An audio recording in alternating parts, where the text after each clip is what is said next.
अभिनेत्री ऋता दुर्गुळे कायमच अनेक गोष्टींसाठी चर्चेत असते. तिने आजवर फुलपाखरू, दुर्वा, मन उडू उडू झालं यासारख्या मालिकेत तर अनन्या, टाइमपास 3 यासारख्या सिनेमात उत्तम अभिनय करत आपलं मनोरंजन केलंय. तिचा अभिनय सौंदर्य प्रेक्षकांना आवडतं. याच सोबत ती सोशल मीडियावर तिच्या अनेक गोष्टी शेअर करत असते. तर नुकतंच ऋताने एक पोस्ट शेअर केली आहे, जी पोस्ट सध्या चर्चेचा विषय बनतीये.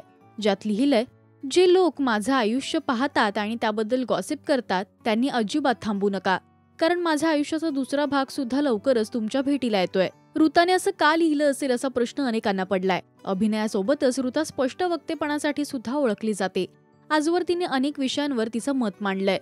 याआधी सुद्धा ऋताने चित्रपटसृष्टीतील खटकणाऱ्या गोष्टींबद्दल अनेक मुलाखतींमध्ये खुलासा केलाय. तर आता पुन्हा एकदा तिच्या पोस्टने चर्चांना उधाण आलंय. तुम्हाला ऋताचा अभिनय आवडतो काय, हे मला कमेंट्स मधून नक्की सांगा. मराठी सिनेविश्वातील बातम्या, अपडेट्स आणि गॉसिपसाठी तुम्ही सबस्क्राईब करा राजश्री मराठी.